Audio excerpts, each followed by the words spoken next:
Hey everybody, welcome back to my channel. Today I'm going to be reviewing the game Kingdom Hearts 2.8. It just released on Monday, the 23rd. The US had a midnight release at most GameStops. I picked it up at 9 p.m., was probably the fourth in line, and I can't tell you how excited I was for this game. Now, the game I'll be reviewing on the disc 2.8 was actually Birth by Sleep 2.0, A Fragmented Passage.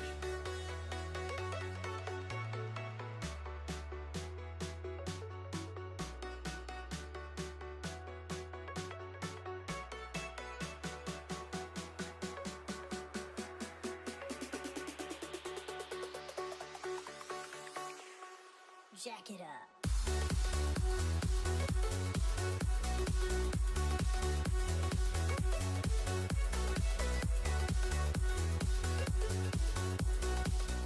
Something to be aware of is the only characters that this game really does focus on is Aqua. That being, she has been trapped inside the Realm of Darkness for about 10 years, and we are all hoping that she's going to be getting out. Or at least, we think she's going to be getting out. Not completely sure.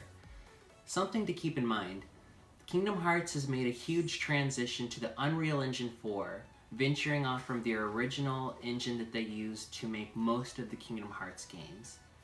Now, I personally love this because we are able to see all these textures, all the colors are completely more vivid, and it feels more realistic.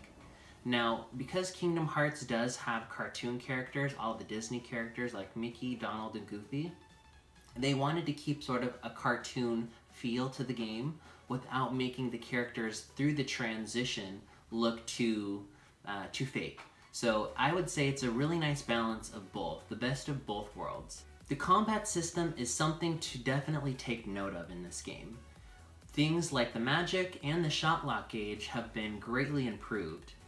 Not only is the AI and the monsters within the game more intelligent and more aware of the main character's location, but the magic really affects the whole scenery. For example, I'll be showing a clip right here. The magic inside the town of Cinderella's castle is completely unique because when you use Blizzard on the fountain, you'll notice that it affects the whole background. The fountain freezes over, and the monsters that you use your electricity moves on are paralyzed temporarily. Something that the game also incorporates. If you're shooting fire or Firaga at a fire monster, you're gonna notice that it actually heals or amps up these fire monsters, which may or may not be what you're trying to do. I mean, you're trying to beat them, but you don't want to boost them up as well. Unless you're trying to make the fight a little bit more hard, of course. As far as the shot lock goes, in Birth by Sleep we were introduced to this new method of attacking people.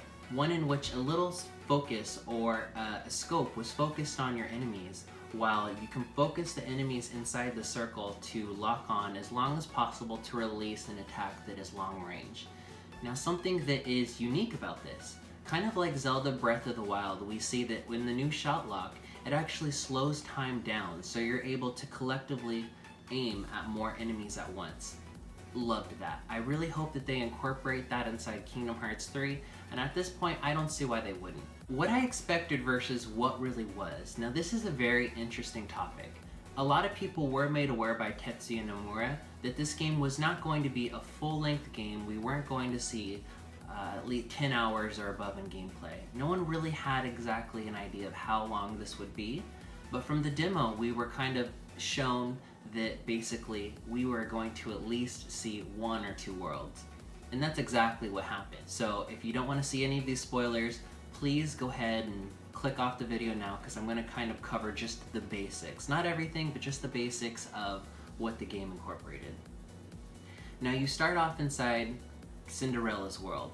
Now, apparently some of the worlds that have been trapped or taken over by darkness are now here in the Realm of Darkness. We start off in Cinderella's. We have the whole clock tower theme going on, and the only other world that I think we venture is Snow White's world, or the Evil Queen's castle. Now, something to keep in mind. We knew this game was not going to be very long. Maybe we heard, if you're one of the avid followers, we heard whispers that this game could be up to 4 hours. If you really try and stretch it out and get all the chests there, maybe 8, or at least that's what I heard.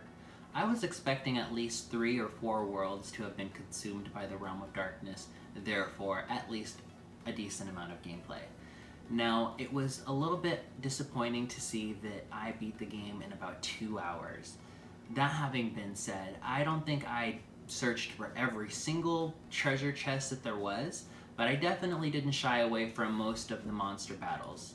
Something to note as well is that, yes, we are only trying to cover Aqua, and when you're only focusing on one character, especially one aspect of the character, and that having been Aqua trapped in the realm of darkness, you kind of ask yourself, how long do you want this game to be? I think that Tetsuya Nomura made the right choice to focus on Aqua before jumping to Kingdom Hearts 3. That would have been a whole nother story that we had to explore and venture off in before continuing the Xehanort saga. So I didn't really expect the game to be too long, but what happened was only 2.5 worlds were shown, and that's something that maybe is going to affect my rating of this game by the end of the video. Replay value, extremely high. If you really do enjoy the Unreal Engine 4's graphics, as well as the magic and the combat system being upgraded and revamped, you will definitely want to play this at least 2 or 3 times. I think it's safe to say that we at least have another year to year and a half before we really have Kingdom Hearts 3 in our hands. Because the game is fairly short, this gives us the ability to play through multiple times without feeling like you're dragging the game on and like it's continuing forever. Customizations is something else that you'll notice in the game were added. Now, unlike upgrading your Keyblade, changing your command deck like something we did in Birth by Sleep, we have the ability to change Aqua's physical appearance. I won't completely spoil this, but I can tell you that little additions are made to her outfit as well as accessories that she can wear. I personally wasn't a fan of this. It's neat that we'll be able to incorporate that while playing the game, but I kind of don't want this to be too present in Kingdom Hearts 3. It would be cool, of course, if Sora got to wear his traditional crown that we've seen in Kingdom Hearts 2, if you really hunt for that sucker. But as far as, you know, putting little kitty ears and like other stuff on the character, if that's really what makes the gameplay so much better for you, then I guess more power to it, but I personally don't need to see something like that in Kingdom Hearts 3. Being a purist, I really only wanted to see Aqua, how she's been, and how I remember her in Kingdom Hearts Birth by Sleep. I give this game a rating of 8.2.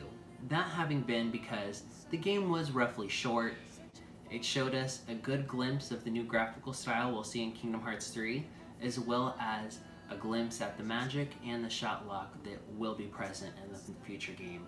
Tetsuya Nomura, please hurry up. We all can't wait to see Kingdom Hearts 3.